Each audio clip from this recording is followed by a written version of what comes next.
Hello students, I welcome back to you all to another video session. Our today topic is use of internet as an information resource in education or teaching learning process. Internet एक सूचना संसाधन के रूप में शिक्षा में या शिक्षण अधिगम प्रक्रिया में इंटरनेट का उपयोग, हम इस विषय पे चर्चा करेंगे और इसको जानने की कोशिश करेंगे कि कैसे इंटरनेट एज अ एक सूचना का संसाधन है, वो भी शिक्षा में और शिक्षण अधिगम प्रक्रिया में। तो शुरू करते हैं बच्चों इसके साथ अपने टॉपिक को। जैसा कि पहली लाइन में दिया है, the internet sometimes called simply the net is a world wide system of computer networks. Internet को कभी कभार हम लोग नेट के नाम से भी बुलाते हैं। जो इंटरनेट है वो एक वर्ल्ड वाइड सिस्टम है कंप्यूटर नेटवर्क्स का, मतलब कि पूरे ये एक तरीके का एक जाल है। अगर हम इंटरनेट की बात करें तो वो एक जाल है। जितने भी विश्व में कंप्यूटर हैं उन सभी जगहों पे कुछ ना कुछ जानकारी इकट्ठा है। इसको आप ऐसे समझो कि हर जगह हर जगह पे कंप्यूटर लगे हुए हैं, और वो जो कंप्यूटर लगे हुए हैं उस कंप्यूटर में कुछ सूचना, कुछ डाटा स्टोर करके रखा जाता है। और जितने भी कंप्यूटर हैं वो एक दूसरे पर निर्भर हैं, आधारित हैं, निर्भर हैं। तो वो जो भी जानकारी होती है वो एक सर्वर का मतलब हो गया एक कबर्ड। जैसे घर में एक कमरे के अंदर 5-6 कबर्ड हैं, तो आप क्या करते हो, आप उस कमरे के अंदर जितने भी 5-6 कबर्ड हैं उसमें जहाँ पे भी जो ज़रूरत की चीज़ें होती हैं वो उस कबर्ड से निकाल के दूसरे कबर्ड में पहुँचा देते हो, रख देते हो। या एक घर में अलग अलग मंजिलों पे कबर्ड हो, तो उस कबर्ड में जो सामान है वो आप एक जगह से दूसरी जगह पे आप उसको रिप्लेस कर देते हो, स्थानांतरण कर देते हो अपनी आवश्यकता के हिसाब से।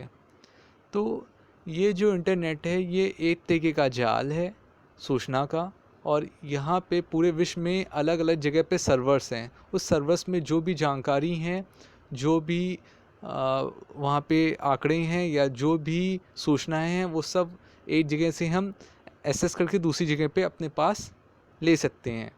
तो यही हमारा इंटरनेट है। इंटरनेट के ज़रिए हम दुनिया भर की जितनी भी जानकारी हैं जो अलग अलग सर्वर्स में रखी हुई हैं वो सबको हम अपने पास उसकी पहुंच पा सकते हैं।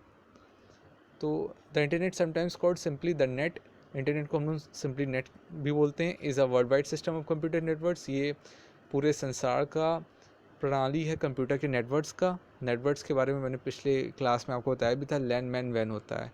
तो जब इंटरनेट की हम बात करते हैं तो वहाँ पे आप वैन को लेके चलना, वैन का कॉन्सेप्ट को लेके चलना, वाइड एरिया नेटवर्क का कॉन्सेप्ट लेके चलना, जो कि पूरे आपके जोग्राफिकल जो डिस्टेंस उसको पार करके, जोग्राफिकल एरियाज़ को पार करके हम कहीं से इंफॉर्मेशन को एसेस करवा पाएँ, वहाँ तक पहुँच पाएँ, उसको रिसीव कर पाएँ, उसको रिट्रीव करा पाएँ, उसको पा सकें फिर से।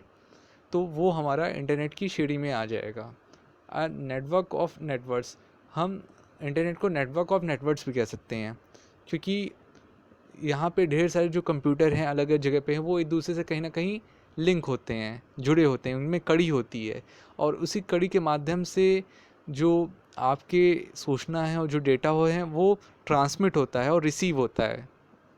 उसमें से इंफॉर्मेशन आपके जो जितने भी वायरलेस डिवाइसेस हैं, जैसे राउटर्स हो गया, जैसे आपका टोपोलॉजी हो गया, हब हो गया, तो इसमें से ये जो आपके सैटेलाइट्स हो गए, जो आपका एंटीना हो गया, तो इसमें से जो इंफॉर्मेशंस होती हैं वो एक जगह से दूसरी जगह हम सेंड करते हैं और रिसीव करते हैं। तो ये इन सब जो डिवाइसेस हैं, ये जो पैकेजेस वाली डिवाइसेस हैं जो पैकेट्स के फॉर्म में जाती हैं, और टीसीपी आपने सुना होगा, ट्रांसफ़र कंट्रोल प्रोटोकॉल, तो या इंटरनेट प्रोटोकॉल, तो इसके माध्यम से आप रिसीव करते हो, सिग्नल से रिसीव होती इंफॉर्मेशन, वो एक जगह से दूसरी जगह आती है।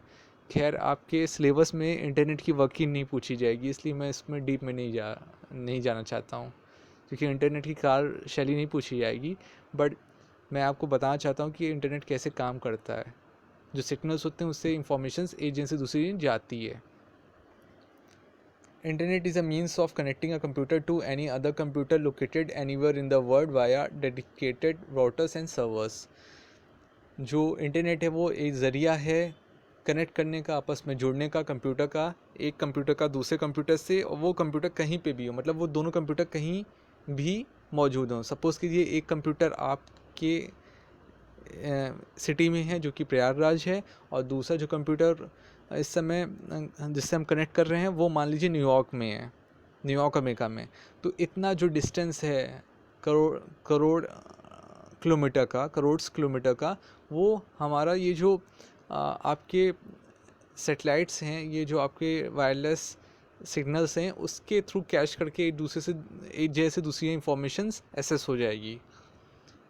तो वायर डेडिकेटेड राउटर्स, तो राउटर्स की मैं बात ही कर रहा हूँ, तो राउटर्स एक तरीके का इलेक्ट्रॉनिक डिवाइस है जिससे हम जो आपके इंफॉर्मेशंस और डेटा होते हैं वो इलेक्ट्रॉनिक फॉर्म में रिसीव और सेंड करते हैं एक जगह से दूसरी जगह पे। और सर्वर्स एक बड़ा फॉर्म का कंप्यूटर होता है, एक बड़ा फॉर्म का कंप्यूटर है जहाँ पे जो मोस्ट इम्पॉर्टेंट इंफॉर्मेशंस हैं, डॉक्यूमेंट्स हैं, फाइल्स हैं, फोल्डर्स हैं, आपके डेटा हैं वो स्टोर किए होते हैं, डेटाबेस स्टोर होता है, और वहाँ से आप या दुनिया भर में जो छोटे छोटे अलग अलग जगह पे कंप्यूटर हैं वो उससे इंफॉर्मेशन स्टोर कर सकते हैं, सॉरी उससे इंफॉर्मेशन वो एक्सेस कर सकते हैं, एक्सेस करके अपने पास रिसीव कर सकते हैं।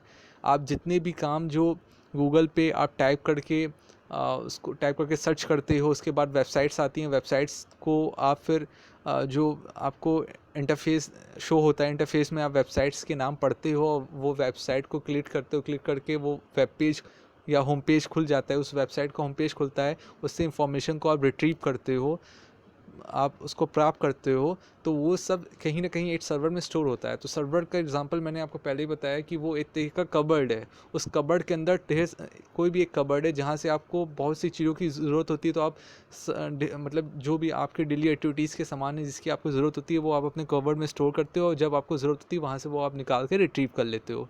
तो सर्वर्स एक आपका एक तरीके का कबर्ड है जहाँ पे पूरी इंफॉर्मेशन स्टोर है, और वो उसमें ढेर सारी है, उसमें वो जो सर्वर है उसमें आपका जो कैपेसिटी होती है, स्टोरेज कैपेसिटी होती है, वो बहुत ही ज़्यादा होती है, टेराबाइट से भी ज़्यादा होती है। अगर आप कंप्यूटर की मेजरमेंट की बात करोगे, मेमोरी की बात करोगे, तो मेमोरी काफ़ी ज़्यादा होती है उसमें।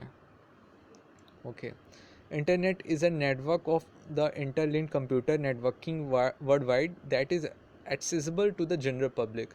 इंटरनेट आपका एक नेटवर्क है इंटरलिंक्ड कंप्यूटर नेटवर्किंग का, इंटरलिंक्ड कंप्यूटर नेटवर्किंग जो आपस में एक दूसरे से कहीं ना कहीं जुड़े हुए हों।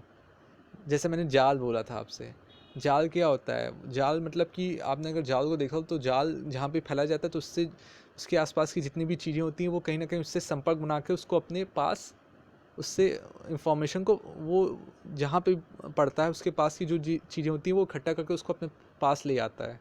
तो वैसे कंप्यूटर भी एक तरीके का आपका इंटरलिंक्ड कंप्यूटर नेटवर्किंग है, नेटवर्क है इंटरलिंक्ड कंप्यूटर नेटवर्किंग जो आपस में एक दूसरे से कहीं ना कहीं जुड़ा हुआ है वर्ल्ड वाइड, पूरे संसार में। जैसे मैंने आपको बताया था वैन, world wide area network, that is accessible to the general public, जो कि एक्सेसिबल होता है जनरल पब्लिक के लिए, क्योंकि जनरल पब्लिक गूगल पे, गूगल एक सर्च इंजन है, उस पर वहाँ पे जाके जो इन्फॉर्मेशन को उसको रिट्रीव करना होता है, तो उसको वो टाइप करती है, टाइप करने के बाद उसको सर्च करती है, सर्च करने पे उससे रिलेटेड जितने भी आपके हाइपर लिंक होते हैं या वेबसाइट के लिंक होते हैं वो आ जाते हैं, फिर आप उस पर क्लिक करते हो, क्लिक करके आप उसके होम पेज में चले जाते हो, तो ये आपका एक्सेसिबल हो जाता है जनरल पब्लिक के लिए।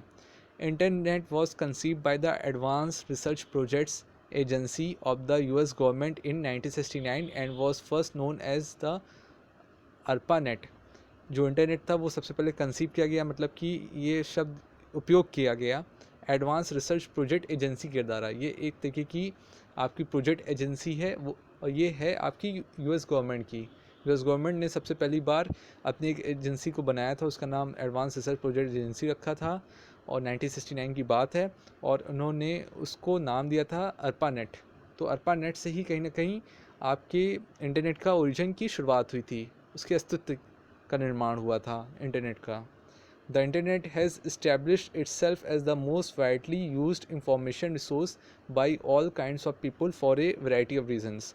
इंटरनेट ने अपने आप को स्टैब्लिश किया, स्थापित किया as the most widely used information, जो सबसे ज़्यादा उपयोग करने वाली सूचना संसाधन है, और वो हर तरीके के लोग उसको उपयोग करते हैं, और वो भी वैरायटी ऑफ रीजंस के कारण, बहुत अलग अलग उसके कारण हो सकते हैं। कोई पढ़ाई के लिए इंटरनेट का यूज़ करता है, कोई अपना एंटरटेनमेंट के लिए करता है, कोई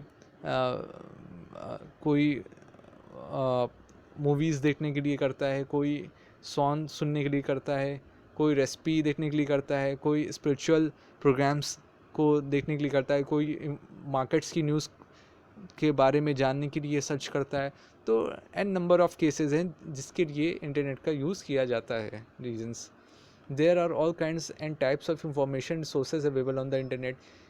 बहुत प्रकार की और बहुत तरीके की जो सूचना संसाधन है वो हमारे इंटरनेट पे दिया हुआ है। इंटरनेट पे आपको मतलब एन नंबर ऑफ नाना प्रकार की चीज़ें मिल जाएंगी जिसकी लिमिट नहीं है। आप जो चीज़ की जानकारी आप चाहते हो वो मिल सकती है, क्योंकि इंटरनेट पे आपको विकीपीडिया मिलेगा, इंसाइक्लोपीडिया मिलेगा, अलग अलग वेबसाइट्स मिलेंगी, अलग अलग चीज़ें मिलेंगी। आपको कुछ भी चीज़ से रिलेटेड की मतलब ज़रूरत है, कुछ भी आप को कहीं की जानकारी, कहीं से भी कोई जानकारी चाहिए, किसी भी फील्ड की जानकारी चाहिए, चाहे वो मेडिसिन की हो, चाहे वो टेक्नोलॉजी की हो, चाहे वो कॉमर्स की हो, चाहे वो आर्ट की हो, चाहे वो पेंटिंग की हो, चाहे वो एक्टिंग की हो, चाहे वो डांसिंग की हो, चाहे वो सिंगिंग की हो, चाहे वो राइट आपको चाहे वो कार चलाने की हो या एरोप्लेन उड़ाने की हो, तो वो सब चीज़ें आपको मिल जाएंगी। There are all kinds and types, sorry, the internet supports all 3 types of sources of information. जो इंटरनेट है वो सपोर्ट करता है आपको 3 प्रकार के स्रोत की जानकारी, सूचना के बारे में आपको जानकारी देता है। वो ह्यूमन है, इंस्टीट्यूशनल है एंड डॉक्यूमेंट्री है। ह्यूमन, कोई भी रिलेटेड मतलब किसी के बारे में इंफॉर्मेशन मिल जाएगी। अगर आपको किसी पर्सनालिटी के बारे में पता करना है तो उसके बारे में आपको इंफॉर्मेशन नेट पे मिल जाएगी, उसके बारे में डेटा रिकॉर्ड्स मिल जाएगा आपको। इंस्टीट्यूशन, किसी इंस्टीट्यूट के बारे में मिल जाएगा।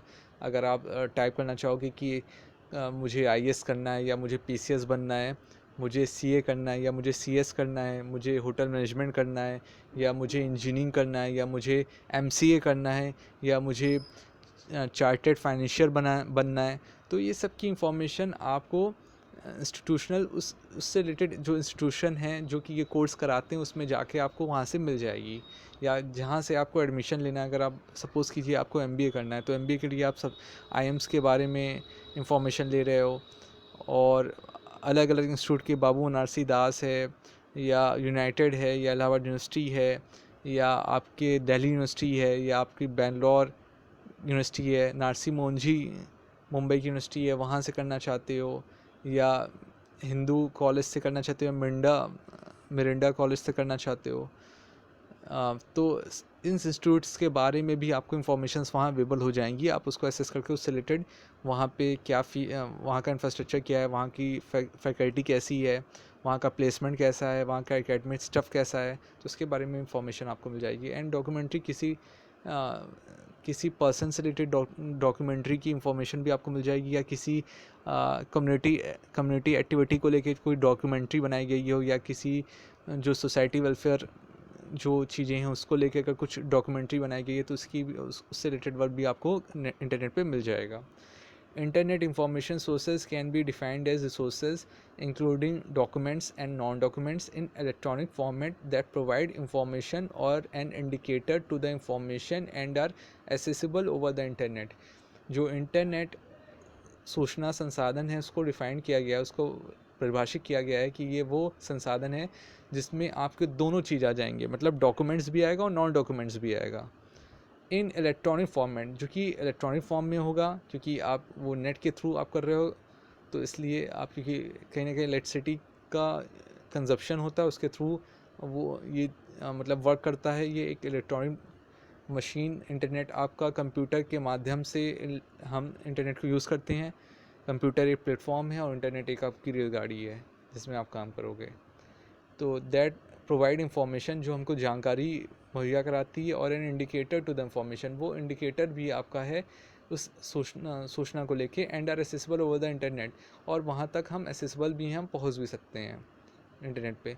The internet carries a vast range of information sources, internet में ढेर सारी वैरायटी ऑफ सूचना संसाधन है और सर्विसेज मौजूद होती हैं, such as the interlink hyper text documents, जैसे कि आपका इंटरलिंक हाइपर डॉक्यूमेंट्स है, हाइपर टेक्स्ट डॉक्यूमेंट्स है। इंटरलिंक हाइपर टेक्स्ट डॉक्यूमेंट्स का मतलब है, जैसे मान लीजिए मैं विकीपीडिया खोलता हूँ, तो विकीपीडिया में मैंने मान लीजिए महात्मा गांधी के बारे में खोला, विकीपीडिया में मैंने महात्मा गांधी के बारे में जानकारी लेना की कोशिश की, जानकारी ली, तो महात्मा गांधी का जब मैं वेब पेज खोलूँगा विकीपीडिया में, तो उस वेब पेज में भी आपको ब्लू कलर की जो हाइपर लिंक है वो मिल जाएगी, कि मतलब उस वेब पेज से आप दूसरे वेब पेज में भी जा सकते हो, मतलब उस इंफॉर्मेशन से उसके सब इंफॉर्मेशन में जा सकते हो, या उसके सब डिटेल्स में भी जा सकते हो। अगर कुछ ऐसी इंफॉर्मेशन है जो आपको लिंक देके आप उसके माध्यम से एक जगह से दूसरी जगह पे दूसरे वेब पेज को भी खोल सकते हो, जिसमें उसकी डिटेल्स मिल जाएगी, जो कि उस जो मेन वेब पेज है उसमें तो उसमें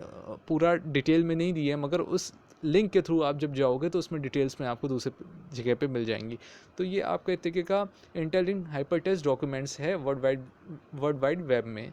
and the infrastructure to support email, और वो इंफ्रास्ट्रक्चर भी आपको प्रोवाइड करता है इंटरनेट, कि आप उस पर ईमेल कर सको। ईमेल आप तभी कर पाओगे जब आपके पास इंटरनेट की सुविधा होगी, बिना इंटरनेट की सुविधा आप ईमेल नहीं कर सकते, क्योंकि ईमेल जो होता है वो इलेक्ट्रॉनिक मेल होता है। आप उसको इंटरनेट के थ्रू आप इलेक्ट्रॉनिक फॉर्म में मैसेज को सेंड और रिसीव कर सकते हो।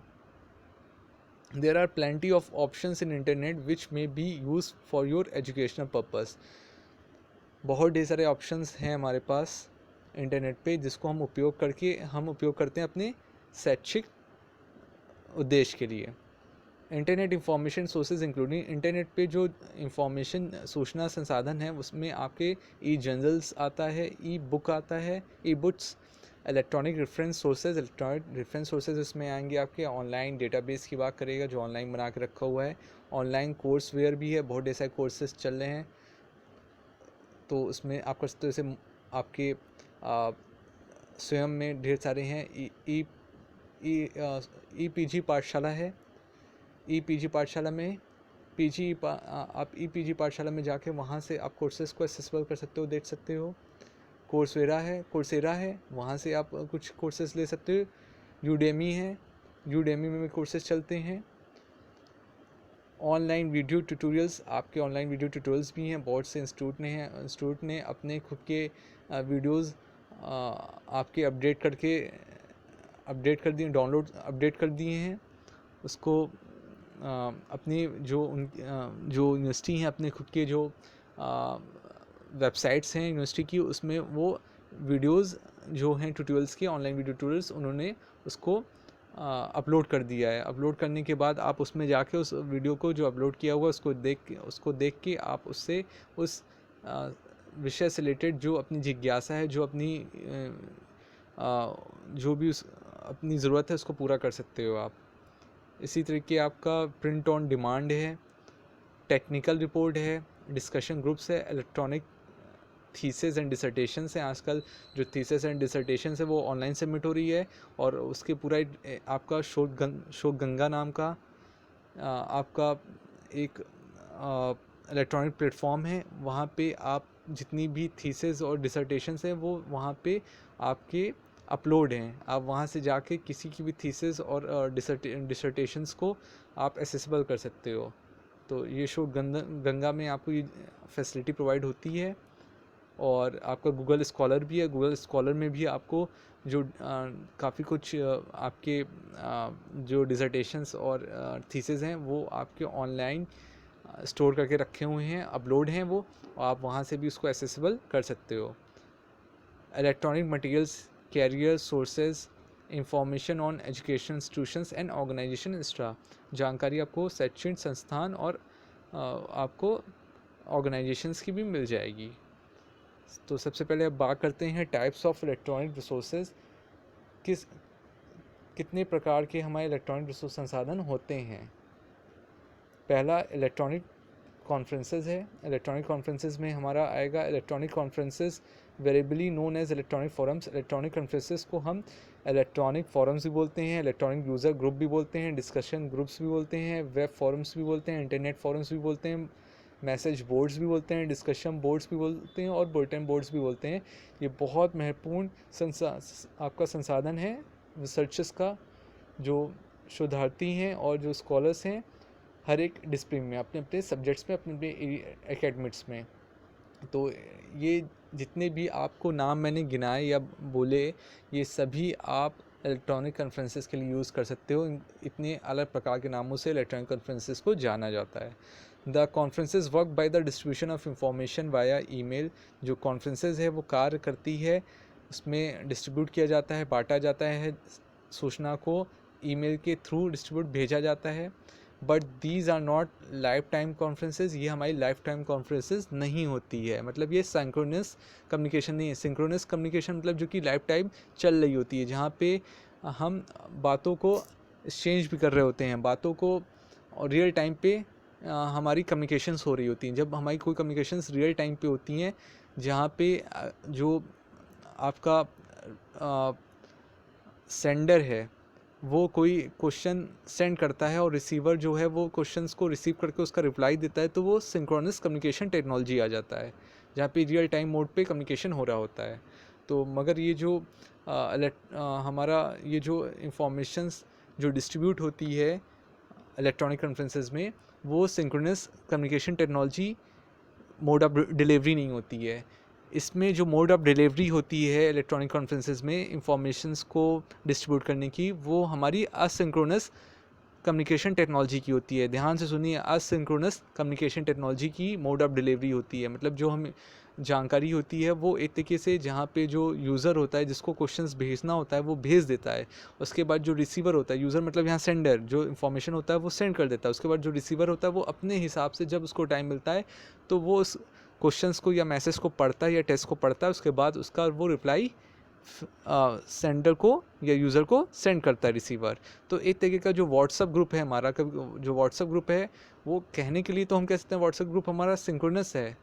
व्हाट्सअप ग्रुप सिंक्रोनस इसलिए है क्योंकि उसमें क्या है कि हम अगर दोनों जन सेंडर रिसीवर रियल टाइम में दोनों आपस में कनेक्ट हैं और इंफॉर्मेशन एक दूसरे से एक्सचेंज हो रही है और आपस में कन्वर्सेशन बढ़ता चला जा रहा है रियल टाइम पे, तो रियल चैटिंग होती चली जा रही है। ये नहीं है कि रियल चैटिंग की बजाय मतलब हमने मैसेज ड्रॉप कर दिया, उसके बाद जब टाइम मिला तो उसने मैसेज पढ़ा, तो वो चीज़ नहीं है।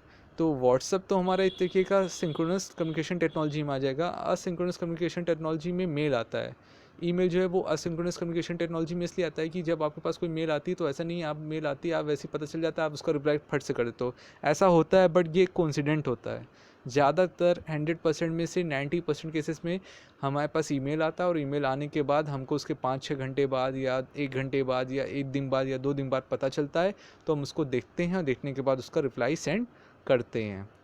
तो इसमें आपका कुछ जैसे ऐसा मोड आ जाएगा जहाँ पे इंफॉर्मेशंस आपकी डाल दी जाए ड्रॉप डाउन बॉक्स में, उसके बाद आप उसको रिसीव कर लो, तो वो असिंक्रोनस कम्युनिकेशन टेक्नोलॉजी में आ जाएगा। जैसे आपने देखा होगा कुछ मेट्रो सिटी ऐसे होते हैं जहाँ पे मोबाइल पे क्या होता है मैसेज ड्रॉप करने का तरीका होता है, तो वहाँ पे क्या होता है कि जो वहाँ के जो यंगस्टर्स होते हैं वो वर्किंग प्रोफेशनल होते हैं, वो मॉर्निंग टाइम पे ही अपनी जॉब पे चले जाते हैं, उसके बाद वो अपने जो लैंडलाइन फ़ोन होता है उसमें मैसेज ड्रॉप करने का एक ऑप्शन छोड़ देते हैं।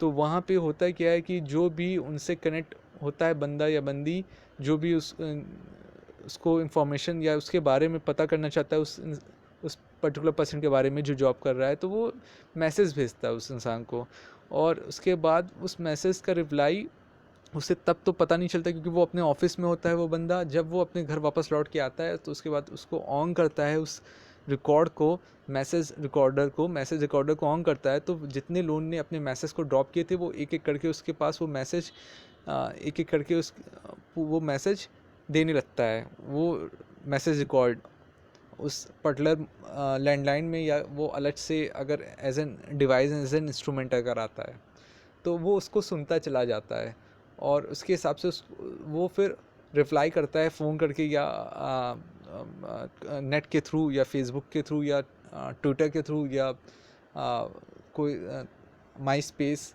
उसके थ्रू या ब्लॉग लिख के उससे बात करता है। ब्लॉग भी आपका एक तरीके का ब्लॉग, मैं बात करूँ तो ब्लॉग आपका असिंक्रोनस कम्युनिकेशन टेक्नोलॉजी में आ जाएगा, क्योंकि ब्लॉग आप अपने व्यूज़ को लिखते हो, अपने जो फीलिंग्स होती हैं, इमोशंस होती हैं, जो अपनी थिंकिंग होती है, अपने थॉट्स को लिखते हो, और लिखने के बाद लोग उसको पढ़ते हैं तो वो ऑन रियल टाइम में नहीं पढ़ते हैं। ऐसा नहीं है कि आप जब लिख रहे होते तो लोग आप पहले से अवेयर होते हैं कि आप कुछ लिखने जा रहे हो, तो वो पहले से ही एक्टिव होके सुनने के लिए एकदम प्रिपेयर हो जाते हैं और ब्लॉग एकदम रेडी रहते हैं, अटेंटिव रहते हैं कि आप का ब्लॉग को पोस्ट करोगे, वैसे ही वो उसको रिसीव कर लेंगे और वैसे ही उसको पढ़ के आपको रिप्लाई तुरंत कर लेंगे। तो वो आपका असिंक्रोनस कम्युनिकेशन टेक्नोलॉजी में आ जाएगा, मोड ऑफ डिलीवरी टेक्नोलॉजी का। तो यहाँ पे बात कर रहे थे हम, the conferences work by the distribution of information via email, but these are not life time conferences. ये लाइफ टाइम कॉन्फ्रेंसेज नहीं है, जैसे अभी मैंने बताया, या असिंक्रोनस कम्युनिकेशन टेक्नोलॉजी है।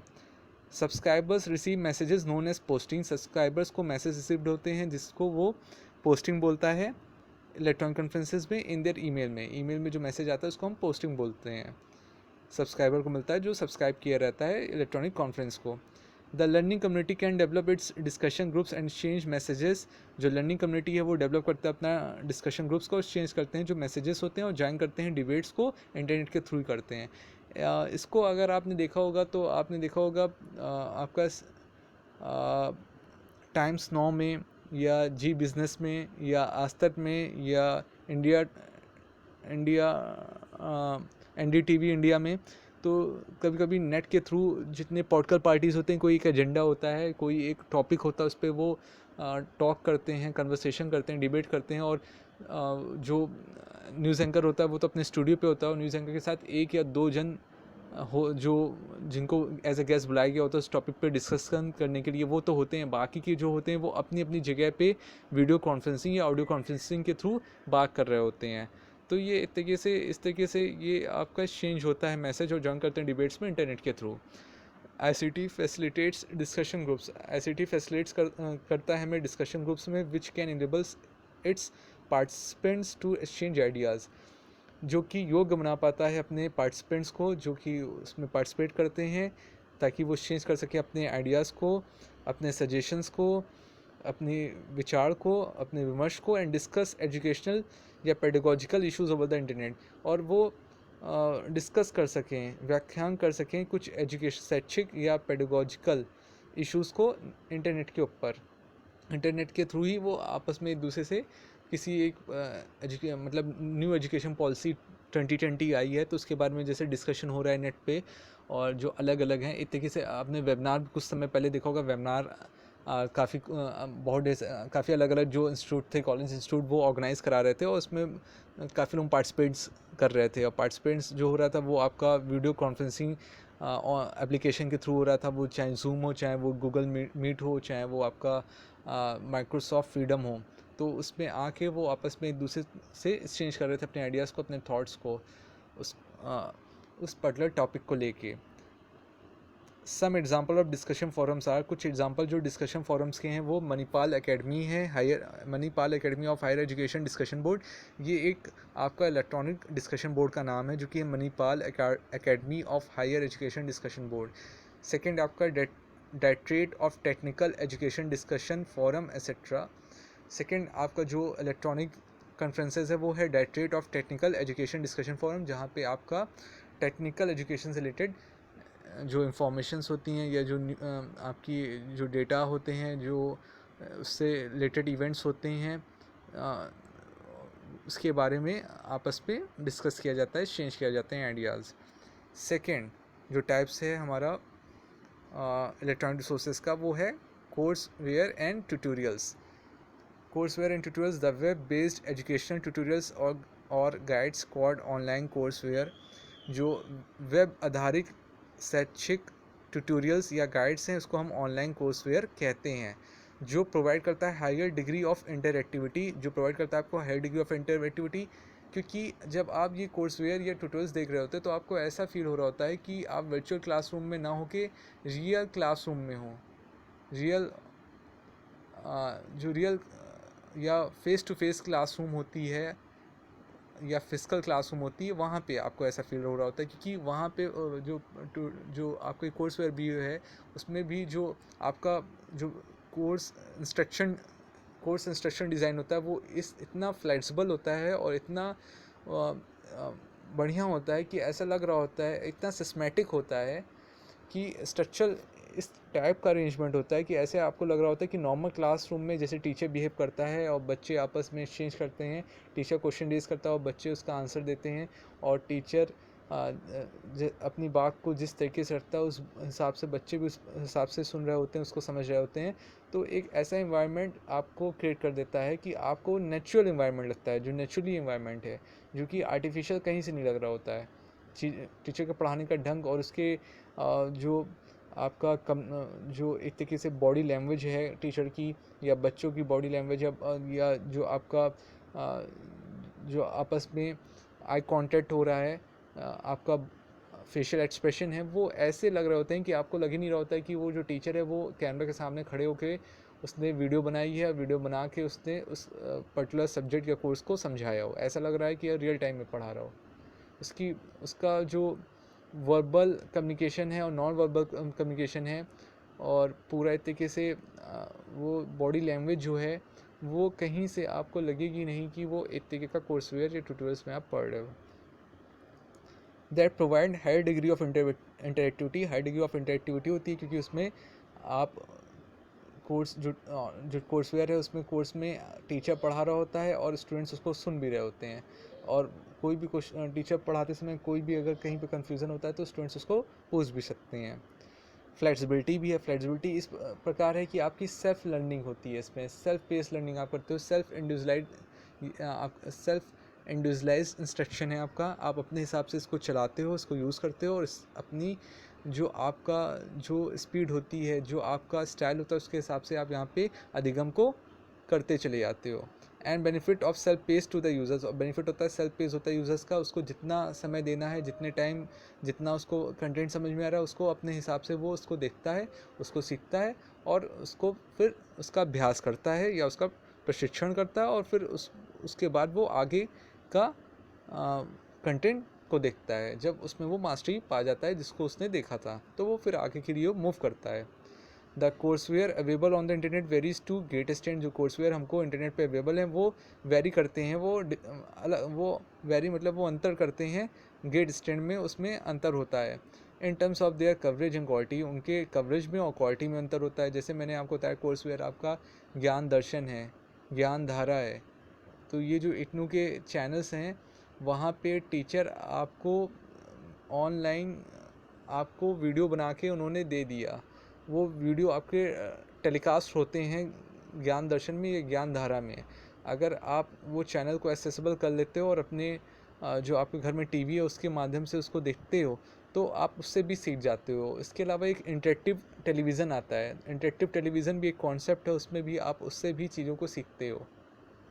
उसमें इंटरेक्टिव टेलीविज़न में आपका जो टेलीविज़न है वो भी एक तरीके का आपका कम्युनिकेट करता है in terms of their coverage and quality. उसके कवरेज के हिसाब से और क्वालिटी के हिसाब से भी वेरी करते हैं आपके जो कोर्सेज होते हैं। From provision of basic lecture notes and lecture support material to integrated. Provision जो होता है वो बेसिक लेक्चर नोट्स से होता है और लेक्चर सपोर्ट मटेरियल भी होता है।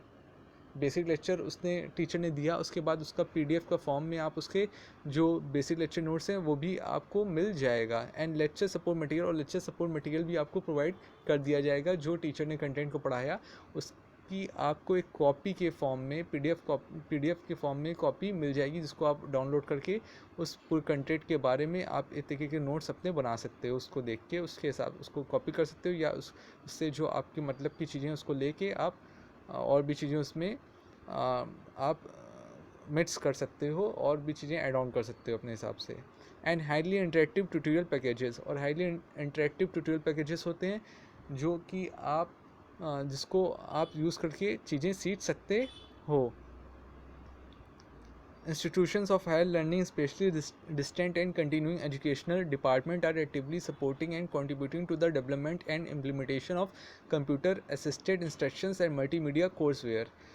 आपके जो संस्थान हैं उच्च शिक्षा के, स्पेशली जो आपका distant and continuing education department है, जैसे कि इग्नू हो गया आपका, उत्तर प्रदेश राष्ट्रीय टंडन ओपन यूनिवर्सिटी हो गया, और इसके अलावा भी जो खुले विश्वविद्यालय होते हैं, कोटा खुला विश्वविद्यालय है, कोटा ओपन यूनिवर्सिटी हो गया राजस्थान की, ये actively supporting and contributing to the development, ये एक्टिवली सपोर्ट करते हैं और कंट्रीब्यूट करते हैं विकास में और इम्प्लीमेंटेशन मतलब लागू करने में कंप्यूटर असिस्टेड इंस्ट्रक्शन को। क्योंकि कंप्यूटर असिस्टेड इंस्ट्रक्शन में क्या होता है कि जो यूज़र होता है वो सेल्फ लर्निंग कर रहा होता है अपने हिसाब से, इंडिविजुअलाइज्ड इंस्ट्रक्शन होता है।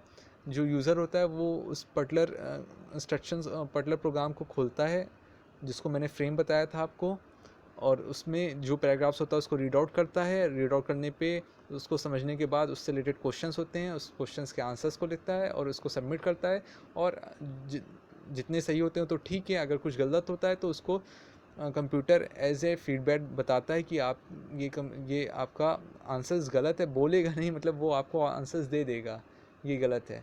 फिर उसमें आप क्या करते हो, उसको आप फिर से उस पैराग्राफ में जाते हो और फिर उसको सही से पढ़ के समझ के फिर उस क्वेश्चंस पे आते हो और उसके आंसर्स देते हो, या फिर उससे रिलेटेड दूसरा क्वेश्चन वो दे देता है। वो सेम क्वेश्चंस नहीं रखता है मगर उससे मिलता जुलता दूसरा क्वेश्चन देता है, मगर उसका बेस वही रहता है जो कि वो क्वेश्चंस इसके पहले पूछा होता है। जैसे मैथ्स में होता है, मैथ्स में सवाल कंप्यूटर ने दिया, आपको कोई एक वर्ड प्रॉब्लम दे दी, वर्ड प्रॉब्लम आपने गलत की, कंप्यूटर ने उसका आंसर दिया, पता चला आपका आंसर कुछ और है, कंप्यूटर का कुछ और आ रहा है, तो फिर कंप्यूटर ने उसी सवाल को सेम ही रखा बट उसके नंबर चेंज करके दूसरा सवाल उसको बना दिया, नंबर चेंज किया और थोड़ा सा लैंग्वेज में थोड़ा सा परिवर्तन किया, मगर बेस वही था। अब आपको फिर दिया, आपने उसको अब की बार सही किया, क्योंकि पिछली बार जो क्वेश्चन आपने गलत किया था उसको आपने देखा, उसको समझा, उसका पूरा सॉल्यूशन जब कंप्यूटर में दिया तो आपने उसको देख के उसमें जो अपनी गलती थी उसको समझा और उसको अंडरस्टैंड किया और उसके बाद उसी वे में दूसरा जब प्रोग्राम कंप्यूटर ने दिया तो आपने उसको सही कर लिया। तो इस तरीके से जो लर्नर है वो धीमे धीमे उस प्रोग्राम को देख देख के अपने आप सीखता चला जाता है और इससे उसका अधिगम होता चला जाता है और उसके व्यवहार में कहीं ना कहीं परिमार्जन दिखने लगता है, उसको वो चीज़ आने लगती है, उसका वो जो संपत्ति है वो धीमे धीमे सुधरने लगता है, उसमें वो संपत्ति का निर्माण होने लगता है और वो क्लैरिटी उसके अंदर आने लगती है, उस चीज़ को उसकी बारीकियों को की समझ उसके अंदर विकसित होने लगती है। Contributing to the development and implementation of computer assisted instructions, जैसे कंप्यूटर उसको देता जाता है उसके माध्यम से वो करता चला जाता है। एंड मल्टीमीडिया कोर्स और मल्टीमीडिया कोर्स की हेल्प से। Third, electronic journals or e-journals are used for those journals and letters that are prepared and distributed electronically। जो इलेक्ट्रॉनिक जर्नल्स हैं या उसको हम ई जर्नल्स भी बोल सकते हैं, इसका हम उपयोग करते हैं जर्नल्स के लिए, उन जर्नल्स के लिए या उस न्यूज़ लेटर्स के लिए जो कि प्रिपेयर जो बनाए जाते हैं और डिस्ट्रीब्यूट किए जाते हैं, वितरण किए जाते हैं इलेक्ट्रॉनिकली, उसको इलेक्ट्रॉनिकली एक जगह से दूसरी जगह भेजा जाता है। तो ये बनाए जाते हैं और इसको वितरण किया जाता है इलेक्ट्रॉनिकली, ये वो जर्नल्स कहलाते हैं।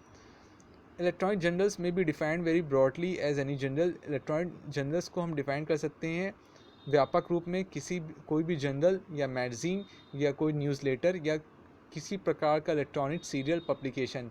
वो इलेक्ट्रॉनिक सीरियल पब्लिकेशन भी हो सकता है, जो पब्लिकेशन हाउस आपने सुना होगा किताबों का आता है, which is available over the internet, जो कि इंटरनेट पे अवेलेबल होता है, आपको मिल सकता है। एंड कॉल बी एसेस्ड, और आप उसको एसेस कर सकते हो, अपने पास उसकी पहुंच अपने पास कर सकते हो यूजिंग डिफरेंट टेक्नोलॉजीज़, अलग टेक्नोलॉजीज़ का यूज़ करके, जैसे कि वर्ल्ड वाइड वेब एक आपकी टेक्नोलॉजी है, एंड ईमेल का यूज़ करके आप इलेक्ट्रॉनिक जर्नल्स को अपने पास रिसीव कर सकते हो। Internet based electronic journals started to appear in the beginning of 1990। जो इंटरनेट बेस्ड इलेक्ट्रॉनिक जर्नल्स थे वो शुरुआत उनकी हुई थी 1990 में, उनकी शुरुआत हो गई थी। These journals were mostly delivered as an attachment to email. ये जो जर्नल्स हैं ज़्यादातर आपको डिलीवर किए जाते हैं ईमेल के थ्रू। ईमेल में फला जो आपके संस्थान होती हैं या आपके जो आपके इंस्टीट्यूट होते हैं या आपकी जो ऑर्गेनाइजेशंस होती हैं वो सेंड करती हैं और उन पर्टिकुलर पर्सन्स को करती हैं जिनको उनको भेजना होता है। वो एक लेटर लिखा जाता है, लेटर में वो अटैचमेंट साथ ईमेल में एक लेटर लिखते हैं और उस ईमेल उस लेटर के साथ एक अटैचमेंट ऐड करके आगे फॉरवर्ड कर दिया जाता है। वो जो अटैचमेंट होता है वो आपका इलेक्ट्रॉनिक जर्नल्स होता है जो उसके साथ आपका लगाया जाता है, फिट्स किया जाता है, तो वो आपका इलेक्ट्रॉनिक जर्नल आ जाता है। इलेक्ट्रॉनिक जर्नल एक तरीके का, उसमें आपका किसी पर्टिकुलर टॉपिक के बारे में इंफॉर्मेशंस होती है, उससे रिलेटेड उसके बारे में कंटेंट होता है और काफ़ी कुछ डेप्थ में कंटेंट होता है, क्लियरिटी होती है, मतलब जहाँ पे कोई काफ़ी कुछ खोजबीन करके उस टॉपिक से रिलेटेड जो इंफॉर्मेशन है या एक तथ्य है उसके बारे में पता किया गया, के बारे में पता किया गया, तो उससे रिलेटेड वो जानकारी जो इकट्ठा करके एक जगह ऑर्गेनाइज करके एक स्ट्रक्चर फॉर्म में एक आपका एक आर्टिकल के फॉर्म में लिखा गया है। तो वो जो आर्टिकल होता है वो एक तरीके से आपका बहुत उससे आपको काफ़ी कुछ इंफॉर्मेशंस आप उसमें से इम्बाइब कर पाते हो, जो कि बहुत खोजबीन करके उसमें से इधर बहुत खोजबीन करने के बाद मिली होती हैं, उसको आप उससे एक्वायर कर सकते हो और वो अपने और उसको यूज़ कर सकते हो जहाँ पे आप करना चाहते हो। Electronic thesis and dissertations. Thesis submitted to the universities as requirement. जो थीसिस होती हैं वो सबमिट की जाती है यूनिवर्सिटीज़ को आवश्यकता के हिसाब से पीएचडी डिग्री के लिए। Constitute a useful source of information. वो भी एक तरीके की हमारे लिए उपयोगी स्रोत है सूचना के लिए, for the new and ongoing research के लिए, एक नई आपकी रिसर्च के लिए, या आप कोई रिसर्च कर रहे हो तो उससे रिलेटेड आप पहले किसी ने, अगर आप जैसे मान ली कोई आपको टॉपिक मिला और उस टॉपिक में आप रिसर्च करना चाहते हो और उस टॉपिक से रिलेटेड अगर किसी ने पहले से काम किया है, किसी भी इंसान ने किसी भी व्यक्ति ने उस टॉपिक से रिलेटेड अगर काम किया है, तो आप उसकी थीसिस और डिसर्टेशन से कुछ इंफॉर्मेशंस आप वहाँ से भी रिसीव कर सकते हो, एक्वायर कर सकते हो। वो हो सकता है कहीं ना कहीं आपकी जो टॉपिक है उसमें कहीं ना कहीं कुछ कंट्रीब्यूशन, यूज़फुल कंट्रीब्यूशन वो करेगी और आपकी टॉपिक का जो कंटेंट है और उसका जो कवरेज है, जो स्कोप है, उसको भी कहीं ना कहीं बढ़ाएगी, उस व्यापक करेगी और क्लैरिटी लाएगी उस टॉपिक से रिलेटेड, आपको कॉन्सेप्ट से रिलेटेड, मतलब उससे कहीं ना कहीं आपको पता चलेगा कि आप जो एक यूज़फुल थिंग आप सोसाइटी लिए निकालना चाहते हो, कहीं ना कहीं उसकी मदद से आप वो यूज़फुल चीज़ को आप पब्लिक के सामने ला पाओगे, जो आज तक वो अभी भी छुपी हुई है, जिसके बारे में अभी भी जो सोसाइटी है या पूरा वर्ल्ड यूनिवर्स है अभी भी उस ट्रुथ को नहीं जान पाया है, जो कि हमारी सोसाइटी, अगर उस ट्रुथ के बारे में रिसर्च है, जैसे कोविड की बात करें तो कोविड-19 आया, तो कोविड-19 को कंट्रोल करने के लिए क्या मेजर्स लेने चाहिए या क्या वैक्सीन या टैबलेट्स होनी चाहिए, तो आपने अलग अलग जगह पे अलग अलग लोगों ने जो भी कोविड-19 से रिलेटेड इंफॉर्मेशन, जिसने जो कुछ लिखा है उसको आपने रीड आउट किया अलग अलग सोर्सेज से, जहाँ कहीं से कुछ भी मिला आपको। किसी ने अगर अपना टॉपिक ही कोविड के ऊपर बनाया है तो आपने उसकी पूरी डिसर्टेशन थीसिस पढ़ डाली, किसी ने आर्टिकल लिखा तो वो आर्टिकल आपने पढ़ लिया, किसी ने जर्नल लिखा तो आपने जर्नल पढ़ लिया, कहीं मैगज़ीन में निकला तो आपने मैगज़ीन को उठा के रीड आउट कर लिया, कहीं आपका न्यूज़पेपर में लिखा हुआ है तो आपने उसको पढ़ लिया, कहीं सेकेंडरी सोर्सेज, सेकेंडरी डेटा आपको मिल गया तो आपने वो भी पढ़ डाला। जहाँ से जो भी इंफॉर्मेशन आपको मिल सकती थी आपने पढ़ा और उससे कहीं ना कहीं आपने कुछ जो अननोन ट्रुथ है, जो हिडन ट्रुथ है, उसको आपने केम आउट, उसको आपने बाहर लाया। वो भी कहीं ना कहीं आपको नई इंफॉर्मेशंस को या हाइपोथेसिस बनाने में आपको हेल्प करेगी। तो इस तरीके से हम इलेक्ट्रॉनिक थीसिस और डिसर्टेशन का यूज़ भी करते हैं, ये भी इंटरनेट के थ्रू हमको प्राप्त होती है। A thesis contain records of an original contribution to knowledge. जो थीसिस होता है वो आपका कंटेन करता है record original contribution to knowledge, क्योंकि वो नॉलेज गैदरिंग है, नॉलेज एक्विजिशन में आपकी हेल्प करती है। थीसिस हो चाहे डिसर्टेशन हो, वो नॉलेज गैदरिंग और नॉलेज एक्विजिशन के लिए बड़ी यूज़फुल होती है और उससे नॉलेज का कंस्ट्रक्शन होता है। आप कहीं ना कहीं ज्ञान का निर्माण कर पाते हो और भी लोगों की जो सोच होती है, लोगों की जो अंडरस्टैंडिंग होती है उस पर्टिकुलर इवेंट या टॉपिक को लेके, और वो क्लियर होती चली जाती है उसके बारे में, और भी वास्ट उनका परसेप्शन बनता चला जाता है, और ये सब हमको हेल्प डिसर्टेशन और थीसिस करता है। A thesis contain records of an original contribution to knowledge, ये तो बताया ही मैंने. Doctoral dissertations submitted to universities, जो डॉक्टरल डिसर्टेशंस होती हैं वो यूनिवर्सिटीज़ को सबमिट की जाती हैं. एंड एकेडमिक इंस्टीट्यूशंस भी की जाती हैं. डॉक्टरल का मतलब हो गया जो आप फिलॉसफी पीएचडी की बात करें तो पीएचडी का फुल फॉर्म क्या है? फिलॉसफी ऑफ डॉक्टरेट है. तो डॉक्टरेट मतलब डॉक्टरल वर्ड से आया है, डॉक्टरल वर्ड्स. तो डॉक्टरल डिसर्टेशन सबमिट होती है यूनिवर्सिटीज़ में और एकेडमिक इंस्टीट्यूशंस में. वो ओरिजिनली क्रिएटेड होती है, बनाई गई होती है. जो रिसर्चर होता है, जो एकेडमिशियन होता है, वो काफ़ी कुछ इधर उधर से इंफॉर्मेशन को गैदर करता है, कलेक्ट करता है, फिर उसको सर्च भी करता है. साथ में प्राइमरी डेटा के थ्रू भी सर्च करता है. सेकेंडरी तो इधर उधर से पाई जाता है, सेकेंडरी सोर्सेज से मिल ही जाती है उसको इन्फॉर्मेशन. प्राइमरी में वो खुद जाके कलेक्ट करता है डेटा को. वो क्वेश्चनर के थ्रू इस इंफॉर्मेशन को कलेक्ट करता है, सर्वे के थ्रू करता है. उसके बाद वो स्टैटिस्टिक्स जो टूल्स होते हैं उसका यूज़ करके वो एनालिसिस और इंटरप्रेट करता है, और उससे कहीं ना कहीं उसको एक डेटा रिसीव होता है फाइनली परसेंटेज के फॉर्म में, या वो आपके किसी भी फॉर्म में होता है.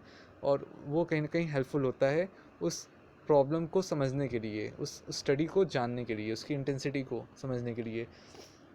Are originally created in digital format. और ये ओरिजिनली क्रिएटेड किया जाता है डिजिटल फॉर्मेट में. हम यूज़ करते हैं इसके लिए वर्ड प्रोसेसिंग सॉफ्टवेयर पैकेजेस का, जैसे कि आपका MS वर्ड हो गया, MS एक्सेल हो गया, MS परफेक्ट हो गया, पेज मेकर एक्स्ट्रा हो गया. MS वर्ड में टाइप किया जाता है, MS एक्सेल में स्टैटिस्टिकल टूल्स का हम यूज़ करते हैं, और हम डेटा जो नंबर्स के फॉर्म में है उसकी इंटेंसिटी को नंबर्स के क्वांटिटिव फॉर्म्स में हम शो करते हैं, क्योंकि जो रिपोर्ट हम लिखते हैं वो क्वांटिटेटिव क्वालिटेटिव दोनों होती है. तो क्वांटिटेटिव में कहीं ना कहीं नंबर्स का यूज़ होता है, उसके लिए हमें MS एक्सेल को यूज़ करना पड़ता है.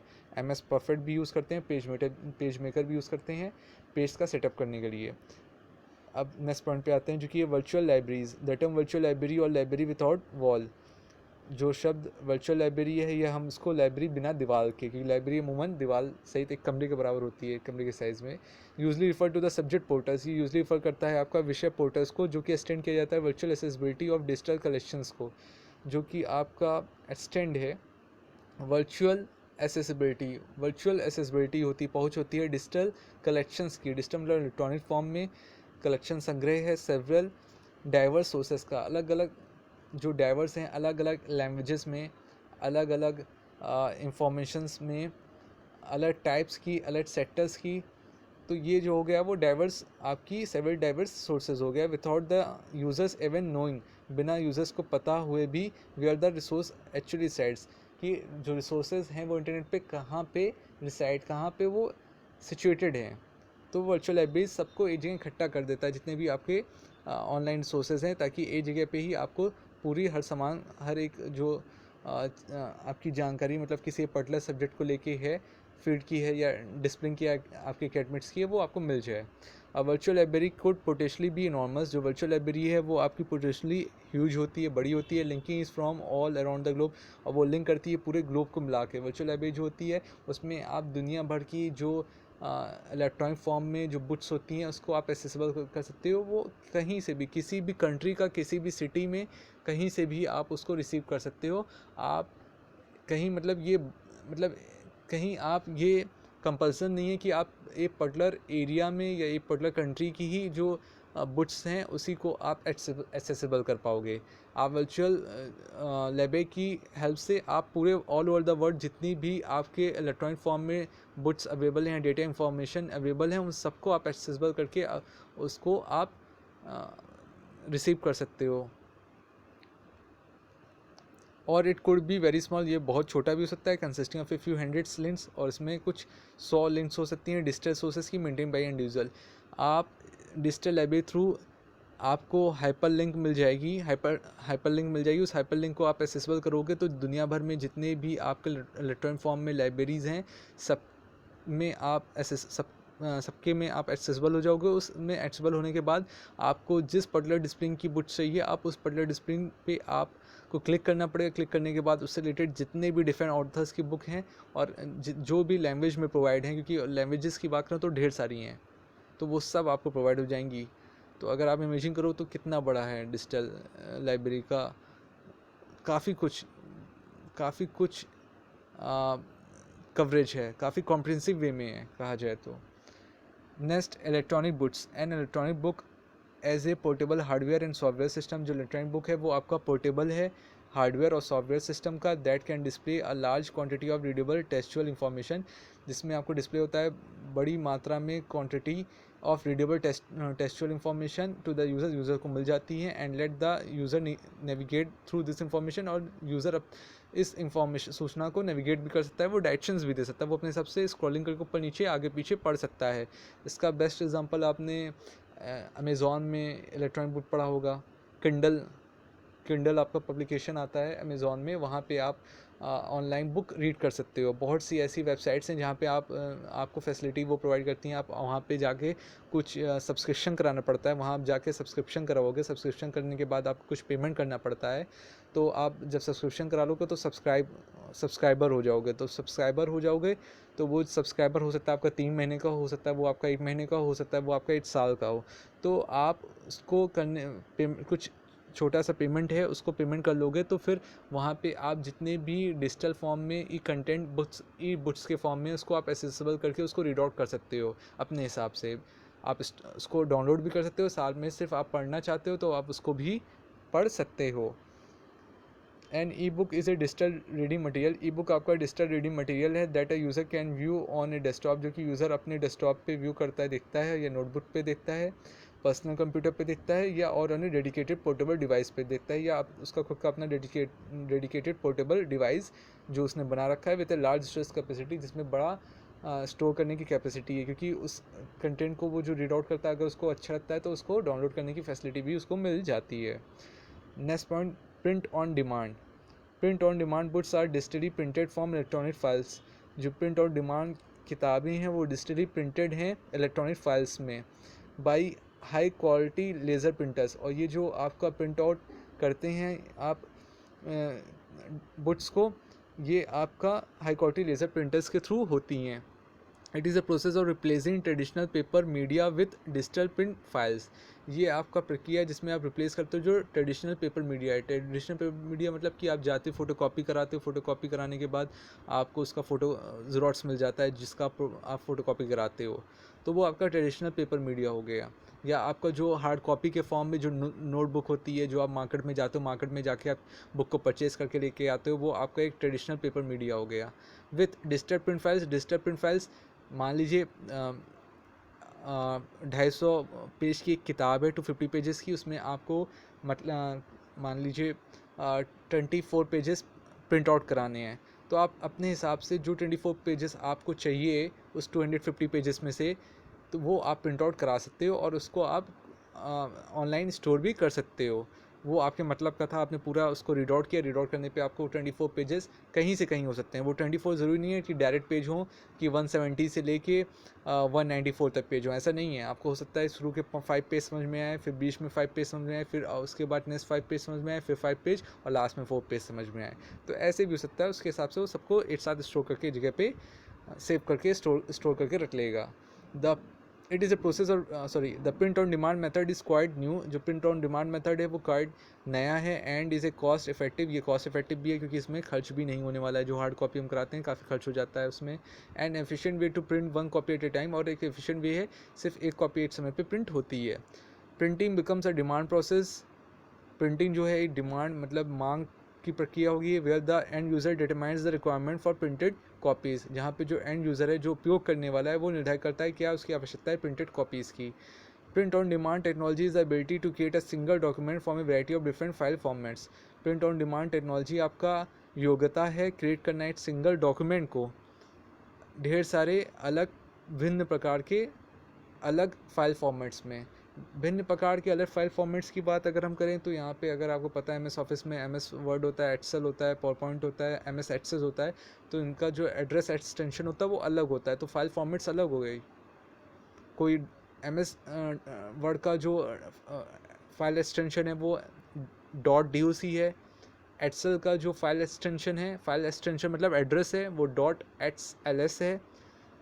पावर पॉइंट का जो फाइल एक्सटेंशन है वो .ppt है। एमएस एक्सेस का जो आपका फाइल एक्सटेंशन है वो .ss है। तो सबके अलग अलग हैं। अगर मैं पेज मेकर की बात करूँ, कोरल ड्रॉ की बात करूँ, MS स्टार की बात करूँ, MS वर्ड परफेक्ट की बात करूँ, वर्ड स्टार की बात करूँ, फ़ोटोशॉप की बात करूँ, तो सबके अपने अपने एड्रेस एक्सटेंशंस अलग हैं। तो ये आपका डिफरेंट फाइल फॉर्मेट्स में आ जाएगा। इलेक्ट्रॉनिक, नेक्स्ट पॉइंट पे आते हैं। नेक्स्ट पॉइंट है electronic encyclopedia. An online encyclopedia is also called a digital encyclopedia. Online encyclopedia को हम डिजिटल इंसाइक्लोपीडिया के नाम से भी बुलाते हैं। Is an encyclopedia accessible through the internet. ये एक आपका इंसाइक्लोपीडिया है जो कि हम एसेसिबल कर सकते हैं, पहुंच सकते हैं उसको इंटरनेट के माध्यम से। There are 2 types of encyclopedias. 2 तरीके के इंसाइक्लोपीडियाज़ होते हैं, एक जनरल होता है, एक सब्जेक्ट होता है। General encyclopedia provide concise overviews on a wide variety of topics। जो जनरल इंसाइक्लोपीडियाज़ हैं वो हमको प्रोवाइड करते हैं कंसाइज, मतलब क्लियर ओवरव्यूज़ बताते हैं अलग अलग भिन्न विषय के बारे में। Subject encyclopedias contain in depth entries. जबकि जो सब्जेक्ट इंसाइक्लोपीडियाज़ होते हैं, विषय इंसाइक्लोपीडियाज़, वो आपको इन डेप्थ एंट्रीज कराते हैं और वो फोकस होते हैं एक फील्ड ऑफ स्टडी में होते हैं। किसी एक पर्टिकुलर फील्ड ऑफ स्टडी के बारे में ही आपको, जो अध्ययन है उसके बारे में ही आपको पूरा इन डेप्थ आपको इंफॉर्मेशंस मुहैया करवा रहे होते हैं। विच में इंक्लूड बिब्लियोग्राफीज़, जिसमें आपका शामिल बिब्लियोग्राफीज़ भी होता है। बिब्लियोग्राफीज़ मतलब किसी के बारे में कोई इंफॉर्मेशन आपका है।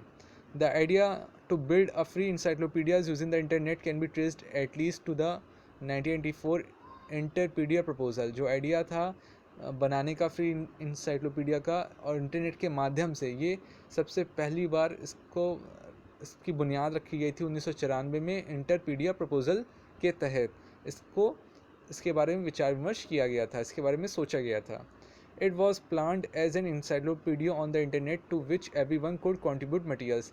ये प्लान किया गया कि एक इंसाइक्लोपीडिया बनाया जाएगा इंटरनेट पे, जिसको हर एक लोग उस पर कुछ ना कुछ अपना मटीरियल्स कॉन्ट्रीब्यूट कर सकेंगे, ताकि जो लोग हैं अब मतलब यहाँ पे एक तरीके की मतलब एक सेल्फ हेल्प ग्रुप बनाया जाएगा। सेल्फ हेल्प ग्रुप मतलब कि लोग आपस में मिलकर ही एक कंट्रीब्यूट करेंगे अपने पास से जो उनके पास मटेरियल्स या रिलेवेंट फैक्ट्स या फैक्ट्स इंफॉर्मेशन है किसी पर्टिकुलर टॉपिक को से रिलेटेड, तो वो उसको आपस में जोड़ते कलेक्ट करते चले जाएंगे और एक जगह पे स्टोर करते जाएंगे, और फिर उससे रिलेटेड किसी को भी इसकी ज़रूरत पड़ेगी तो वो अपने उसको एक्सेसिबल करा सकेगा। सर्वर पे इसको डाल दिया जाएगा किसी एक बड़े कंप्यूटर में, और फिर वहाँ से वो पूरे ऑल ओवर वर्ल्ड में उसको जिन लोगों को रिक्वायरमेंट होगी वो उसको एक्सेसिबल कर सकेंगे।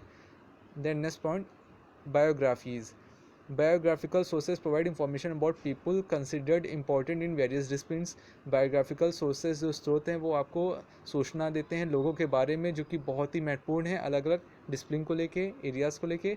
Internet serves as an excellent source of information. जो इंटरनेट है वो हमको सर्व करता है एक एक्सीलेंट स्रोत होता है सूचना का फॉर बायोग्राफिकल इंफॉर्मेशन के लिए। एक बायोग्राफिकल इंफॉर्मेशन के लिए जो जीवनी है, जीवनी के लिए बहुत अच्छा स्रोत होता है इंटरनेट, जिसके माध्यम से हम उसके बारे में, जीवनी के बारे में सूचना को कलेक्ट कर सकते हैं। Whether the information is available in a biographical source, चाहे जानकारी हमें बायोग्राफिकल सूचना के तहत दी हो, whether the information is available या थ्रू वेबसाइट्स ऑफ इंडिविजुअल या ऑर्गेनाइजेशन, या किसी जो जानकारी है वो हमको किसी वेबसाइट के थ्रू दी हो इंडिविजुअल्स के बारे में। जैसे मैंने आपको थोड़ी देर पहले बोला था महात्मा गांधी, तो महात्मा गांधी के बारे में हो सकता है कि वेबसाइट्स बनी हो इंडिविजुअल्स की या किसी ऑर्गेनाइजेशंस की। जैसे टाटा के बारे में, मुझे टाटा के बारे में इंफॉर्मेशन लेना है कि टाटा की स्थापना कैसे हुई, कौन किसने किया टाटा में, आज तब से लेकर जब से स्थापित हुआ तब से लेकर आज तक कौन कौन MD रह चुके हैं, इसके बारे में CEO रह चुके हैं, और टाटा में कौन कौन से ब्रांड्स आते हैं, क्या एक्विजिशंस हुआ, क्या मर्जर्स हुआ टाटा में, किस किस कंपनी का एक्विजिशन मर्जर्स किया, या उनकी मार्केट कैपिटलाइजेशन किया है, उनके शेयर्स का क्या प्राइसेस हैं, सबसे पहली बार कैपिटल मार्केट्स में प्राइमरी मार्केट में कैसे टाटा का जो शेयर था वो कितने रुपए से लिस्ट किया गया, और उसके लिए और उस समय कौन CEO था। तो ये सब जो इंफॉर्मेशंस हैं वो सब आपको कहीं ना कहीं बायोग्राफीज़ में मिल जाएंगी। There are several biographical sources available on the internet. ढेर सारे आपके बायोग्राफिकल सोर्सेज अवेलेबल हैं इंटरनेट पे। नेक्स्ट पॉइंट, लाइब्रेरीज और information centres. Information sources on internet are becoming an essential ingredient in the collection development of the library। जो information sources हैं internet पे जो दिए हुए हैं आपके, वो बिकमिंग एन एसेंशियल इंग्रेडिएंट, वो आपके एसेंशियल मतलब बहुत इंपॉर्टेंट इंग्रेडिएंट है, वो आपको मदद करता है इकट्ठा करने में, विकास करने में लाइब्रेरी का। Internet assist in providing better services to users, internet है वो आपको असिस्ट करता है, मदद करता है प्रोवाइड करने में बेटर सर्विसेज यूज़र्स को मुहैया करवाने में। The libraries have made their presence on the web through the library home pages, जो लाइब्रेरीज़ हैं उन्होंने अपनी प्रेजेंस बनाई वेब पे। वेब आपका एक तरीके का ट्रैक है या एक तरीके की रोड है जिस पे गाड़ियाँ चलती हैं, या एक तरीके का सरफेस है जिस पे हम लोग चलते हैं। वेब एक सरफेस है जिस पे आप, वेब जो है वो बना किससे है, HTML से बना है, हाइपर टेक्स्ट मार्कअप लैंग्वेज से वेब का क्रिएट हुआ, और वेब पे ही हम वेब पेजेस को अपलोड करते हैं, उसको हम ऑपरेट करते हैं on the web through the library home pages. और उसमें लाइब्रेरी के होम पेजेस होते हैं, उसमें वेब में उसकी प्रेजेंस होती है with serves as an integrated interface to various network, जो आपका सर्व करता है, इंटीग्रेटेड इंटरफेस होता है various network based library services का, जो अलग प्रकार के नेटवर्क बेस्ड लाइब्रेरी सर्विसेज वो ऑफर करते हैं। द लिव डेट्स http://www.libdats.com, ये जो आपको दिया है ये एक आपका वेबसाइट का होम एड्रेस है, URL है, यूनिफॉर्म रिसोर्स लोकेटर है ये आपका libdats का, और इसके थ्रू आप इसमें एक्सेसिबल कर जाओगे, इसका वेब पेज आपका ओपन हो जाएगा। Which maintains a world wide searchable directory, जो मेंटेन करता है जो आपकी वर्ल्ड वाइड सर्चेबल डायरेक्टरी है लाइब्रेरी की वेबसाइट्स की। लिस्ट मोर देन 17,000 लाइब्रेरीज, इसमें 17,000 से ज़्यादा लाइब्रेरीज़ के बारे में उसकी लिस्ट दी हुई होती हैं, और उसमें जाके आप हर एक लाइब्रेरी से आप अपने काम की चीज़ों को एक्सेसिबल कर सकते हो। Social networking sites then, social networking is a set of system software that provides people to join, share, interact and build a communication network on the web. Social networking आपका सेट है software system का set है social networking, जो आपको provide करता है, उपलब्ध कराता है, लोगों को ज्वाइन करते हैं उसमें। आपको पता है फेसबुक लोग ज्वाइन करते हैं, व्हाट्सअप ज्वाइन करते हैं, ट्विटर ज्वाइन करते हैं, शेयर करते हैं आपस में, एक दूसरे को मैसेजेस को इंटरेक्ट करते हैं, आपस में बात भी करते हैं, क्योंकि ये सिंक्रोनस मोड है, सिंक्रोनस कम्युनिकेशन टेक्नोलॉजी मोड है डिलीवरी का। इंटरेक्ट करते हैं और build a communication network on the web, और कम्युनिकेशन नेटवर्क बनाते हैं क्योंकि आपस में एक दूसरे से इंटरेक्ट कर रहे होते हैं, तो इंटरेक्ट करने पे वो कम्युनिकेशन टेक्नोलॉजी में आ जाता है, इसलिए मैंने सिंक्रोनस कम्युनिकेशन टेक्नोलॉजी बोला था यहाँ पे। ऑन द वेब पे, वेब क्योंकि वेब मैंने बताया एक सरफेस है जिस पे जितने होम वेब पेजेस हैं, जितने भी आपके ऑनलाइन वेबसाइट्स हैं वो आपकी ऑपरेट होती हैं इस वेब पेज पे। It is a network of individuals, ये नेटवर्क है आपका इंडिविजुअल्स का, which have some sort of interdependence on each other, जहाँ पे नेटवर्क इंडिविजुअल्स का इसलिए क्योंकि अलग अलग लोग आपस में एक दूसरे से इंटरकनेक्ट होते हैं, और वो एक दूसरे के ऊपर आत्मनिर्भर होते हैं, एक दूसरे के ऊपर उससे एक दूसरे से की हेल्प से वो इंफॉर्मेशन को एक्सेसिबल करते हैं। कोई एक जन फेसबुक में या ट्विटर में अपने कंटेंट्स को डालता है या अपने वीडियोस को डालता है, और दूसरा उसको वो एक्सेसिबल करता है उसकी अपनी नीड के हिसाब से। यूट्यूब भी जैसे आपका हो गया सोशल नेटवर्किंग साइट्स में। Some of the popular networking services are, कुछ पॉपुलर जो नेटवर्किंग सर्विसेज हैं वो आपका आउटपुट है, फेसबुक है, ट्विटर है, माई स्पेस है, फ्रेंड फाइंडर है, व्हाट्सअप है, याहू 360 एंड क्लासमेट्स एट्सेट्रा। तो ये सब कुछ नाम है सोशल नेटवर्किंग साइट्स के। Then next point, blog. Blog is a website where entries are written as information or news on a particular subject. Blog एक आपकी वेबसाइट है जहाँ पे जो एंट्रीज़ है आप लिखते हो इंफॉर्मेशन के फॉर्म में, या न्यूज़ जो होती है किसी एक पर्टिकुलर सब्जेक्ट के बारे में आप जानकारी लिख रहे होते हो न्यूज़ के फॉर्म में। You may choose any subject for writing a blog, आप चूज़ करते हो कोई भी सब्जेक्ट लिखने के लिए ब्लॉग में, जैसे कि एजुकेशन हो गया, फूड हो गया, हेल्थ हो गया, कैरियर रिलेटेड अपडेट्स हो गए। तो कोई भी एक सब्जेक्ट को लिखते हो ब्लॉग में। आप मान लीजिए आप फूडी हो, आप अलग अलग जगह पे जाके ट्राई आउट करते हो, अलग अलग रेस्टोरेंट्स पे जाते हो और वहाँ पे ट्राई आउट करते हो डिफरेंट काइंड्स के जो आपके फूड्स हैं, और फिर आने के बाद आप अपना खुद का अपना एक ब्लॉग बनाए। उस ब्लॉग में जहाँ जहाँ आप जाते हो, जिस रेस्टोरेंट में या होटल में जाते हो, उस रेस्टोरेंट और होटल के बारे में लिखते हो, वहाँ पे वहाँ पे मिलने वाले डिफरेंट टाइप्स के जो फूड्स हैं आपके, उसके बारे में आप इंफॉर्मेशन देते हो, और वहाँ का जो एम्बियंस है, इन्वायरमेंट है, वहाँ का जो कंडक्ट है आपके साथ, जो वहाँ की सर्विसेज है उसके बारे में आप लिखते हो, उसके प्राइसेस के बारे में लिखते हो, उसके इंग्रेडिएंट्स के बारे में लिखते हो, उसके टेस्ट के बारे में लिखते हो, और अपना खुद का एक अपना एक्सपीरियंस भी लिखते हो कि आपको वो वहाँ की सर्विसेज कैसी लगी, सर्विसेज में वहाँ मतलब वहाँ उसका टेस्ट भी कैसा लगा जो आपको डिश एज अ सर्व किया गया, आप कितने सेटिस्फाइड थे और आपका क्या व्यू था उसके रेट के हिसाब से। तो ये आप अपने ब्लॉग में आप उस आपका फूड फूड से रिलेटेड ब्लॉग हो तो फूड ही हो गया। और फिर जब आप अपने पूरे व्यूज़ को दे देते, व्यूज़ लिखते हो, लिखने के बाद फिर लोग उस व्यूज़ को पढ़ते हैं, तो वो पढ़ने के बाद कमेंट भी करते हैं।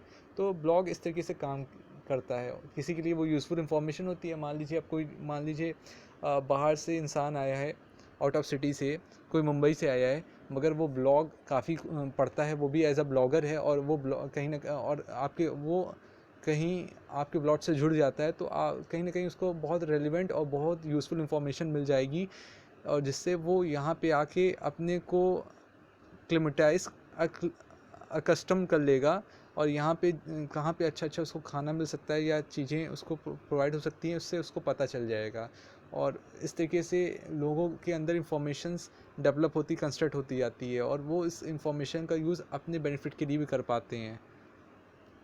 ब्लॉग्स अ ब्लॉग में कंबाइंड टेक्स्ट, इमेजेस और अदर मीडिया कंपोनेंट्स। जो ब्लॉग होता है उसमें आप टेक्स्ट में वर्ड्स के फॉर्म में लिखते हो, टाइप करके इमेजेस भी लगा देते हो। आप उस रेस्टोरेंट में गए, वहाँ पे आपने फ़ोटो खींच ली, वहाँ का आपका जो आपका इंटीरियर डेकोरेशन था उसकी फ़ोटो ले ली, आपकी सर्विस की फ़ोटो ले ली, जो आपने खाना खाया, जो फूड बनवाया उस फूड की आपने फ़ोटो लिख ली, ताकि लोगों को जब वो उस ब्लॉग को पढ़ रहे होंगे तो वो जो फूड है उसको सामने अगर ऑब्ज़र्व कर रहे होंगे तो वो ज़्यादा क्लियर होगा कि वो देखने में कैसा था, ताकि वो एक आइडिया लगा लें। कितनी बार अगर वो जाएंगे एज अ खाने के लिए, एज अ रेस्टोरेंट वो जाएंगे एज अ गेस्ट वहाँ पे उस पर्टिकुलर फूड को खाने के लिए, तो उनको मतलब सेम वे का इंग्रेडिएंट मिलेगा कि नहीं, उससे वो पहले से पता कर लेंगे। कहीं ऐसा तो नहीं है कि उनको गलत चीज़ सर्व की जा रही है, उनको एक अंदाज़ा हो जाएगा, तो कहीं ना कहीं इसमें भी उनको हेल्प होगी। एंड और अदर मीडिया कंपोनेंट्स मतलब कि आपने कोई वीडियो बना दी, उस रेस्टोरेंट में बैठे थे, आपने वीडियो बनाई, उसमें बैकग्राउंड म्यूज़िक कहीं और से आपने दे दिया, तो ये आपने वीडियो एडिटिंग कर दी, तो ये कहीं ना कहीं मीडिया कंपोनेंट्स का यूज़ आप कर रहे हो। Blots blots allows you to leave comments in an interactive format। जो ब्लॉग्स है वो आपको अलाउ करता है, परमिशन देता है कि आप कुछ कमेंट्स दें इन एन इंटरेक्टिव फॉर्मेट में, कम्युनिकेशन के ज़रिए। मतलब जो ब्लॉगर है उसने पूरा लिख दिया उस पर्टिकुलर रेस्टोरेंट या होटल के बारे में, वहाँ के एम्बियंस के एनवायरनमेंट में, वहाँ के सर्विसेज के बारे में, वहाँ के फूड के एक्सपीरियंस के बारे में, वहाँ का एटमॉस्फेयर के बारे में, वहाँ का क्लाइमेट के बारे में, और फिर आपने उसमें कमेंट लिख दिया। अगर आप पहले कभी गए होगे तो आप उससे कहीं ना कहीं एग्री करते होगे, कंसेंट हो गए, तो आप उसमें हाँ अपना भी एक्सपेंस ऐड कर दोगे। अगर आप नहीं गए होगे तो आप ये लिखोगे, thank you for giving the useful information, I will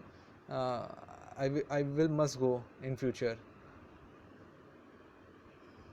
in blogging you may give some useful comments on your ideas may be from your teacher. Blogging में आप कुछ यूज़फुल कमेंट्स दे सकते हो अपने आइडियाज़ के बारे में, चाहे आप टीचर हो या आपका योर पीर ग्रुप या और फ्रॉम अदर पीपल से दूसरे लोग भी उसको कमेंट दे सकते हैं। उस ब्लॉगर को कमेंट्स उसके टीचर दे सकते हैं, उसके जो क्लासमेट्स हैं या उसके पीयर ग्रुप है वो दे सकते हैं, या दूसरे लोग भी दे सकते हैं, जनरल में जो पब्लिक होती है वो भी दे सकती है। Now we come to our last point, that is web 2.0। ये शायद इस पॉइंट से अनभिज्ञ होंगे, शायद आप अवेयर नहीं होंगे, जानकार नहीं होंगे, क्योंकि आपने नहीं सुना होगा जहाँ तक मुझे लगता है। मगर ये आजकल यूज़ होने वाली, बहुत तेज़ी से डेवलप होने वाली टेक्नोलॉजी है, और शायद आने वाला समय इसी टेक्नोलॉजी का होगा। The developments in the field of web and digital multimedia have provided new opportunities to teachers to engage the learners as active learners. जो निर्माण हो रहा है वेब की फील्ड में, वेब मैंने जो बताया वो एज अ सरफेस जिस पे जितने भी वेबसाइट्स के वेब पेजेस हैं वो रन करते हैं।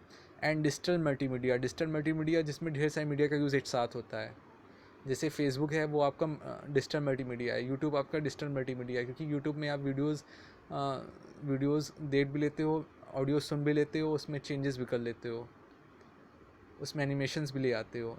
व्हाट्सएप ग्रुप ये भी आपका एक मल्टीमीडिया है provided new opportunities to teachers, वो प्रोवाइड करता है नई अपॉर्चुनिटीज़ टीचर्स को to engage the learners as active learners, ताकि लर्नर को जो अधिगम करता है उनको बिजी रख सकें एक्टिव लर्नर्स की तरीके। Traditionally we use world wide web as a platform to retrieve information over the internet.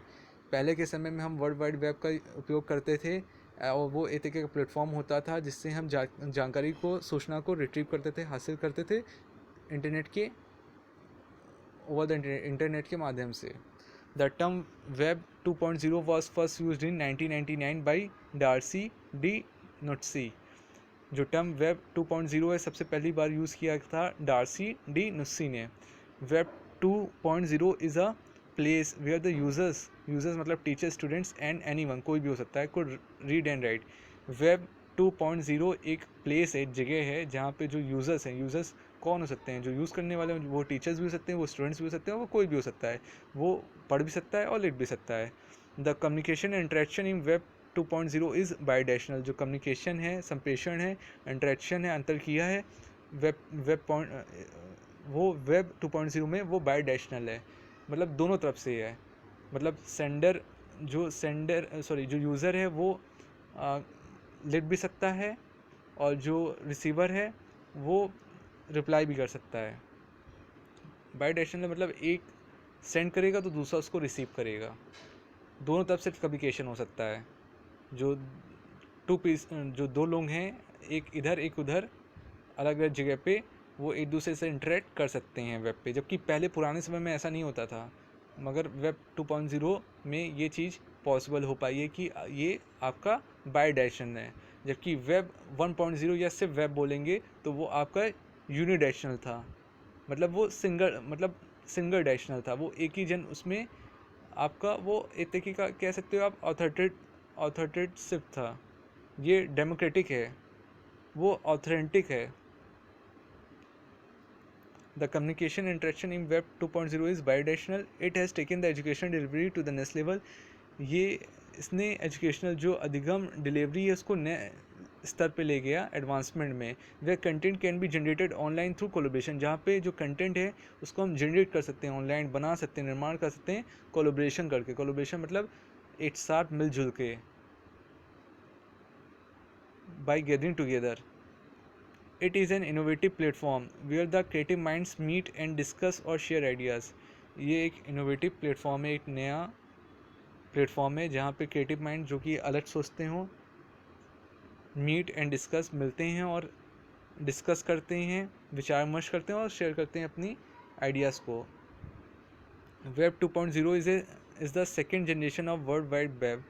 Web 2.0 आपका सेकेंड जनरेशन है वर्ल्ड वाइड वेब का, which provide the facility of online collaboration, जो provide करता है facility आप online collaboration करो, and information sharing, और information सूचना को शेयर करो अमन पीपल, लोगों के बीच में, इन अ मच एक्टिव मैनर, ज़्यादा एक्टिव होके, मतलब आपस में लोग एकदम हेल्प करें, एक दूसरे के साथ गैदरिंग करके एक दूसरे के साथ एक्सचेंज करें इंफॉर्मेशंस को, आइडियाज़ को, इवेंट्स को, नॉलेज को, वो शेयरिंग होनी चाहिए किसी भी फॉर्म में, ताकि ब्लॉन्डनेस आए, आपका यूनिटी, जो यूनिटी है वो कहीं ना कहीं स्टैब्लिश हो।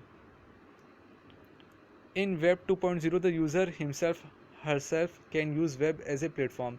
इन वेब 2.0 में जो यूज़र है वो हरसेल्फ या हिमसेल्फ यूज़ करता है वेब को एज अ प्लेटफॉर्म की तरीके, टू परफॉर्म डिफरेंट टास्क, ताकि अलग अलग टास्क को वो कर सके। जैसे इमेज शेयरिंग हो गया, ईमेल हो गया, एडिटिंग इंफॉर्मेशन ऑनलाइन हो गया, कुछ इंफॉर्मेशन ऑनलाइन है उसको एडिटिंग करना, उसमें बदलाव करना, which previously we are done with the help of different software packages, जो कि प्रीवियसली किए जाते थे। ये सभी काम जो मैं आपको बता रहा हूँ, इमेज शेयरिंग हो गया, ईमेल हो गया, या एडिटिंग इंफॉर्मेशन ऑनलाइन हो गया, ये पहले के समय में अलग अलग सॉफ्टवेयर पैकेजेस या यूटिलिटीज़ से किया जाता है। यूटिलिटीज़ मतलब कि जो ज़रूरत के लिए किसी स्पेसिफिक परफॉर्मेंस के लिए वो पर्टिकुलर एप्लीकेशंस बनती है उसको हम यूटिलिटीज़ कहते हैं। जैसे आपका एंटीवायरस सॉफ्टवेयर है, वो आपका एक यूटिलिटी सॉफ्टवेयर है। आपका ज़िप है जो कंप्रेस करती है, कोई भी फाइल को कंप्रेस करने के लिए ज़िप ज़ेर यूज़ करते हैं, वो भी आपका एक तरीके का यूटिलिटी पैकेज में आएगा।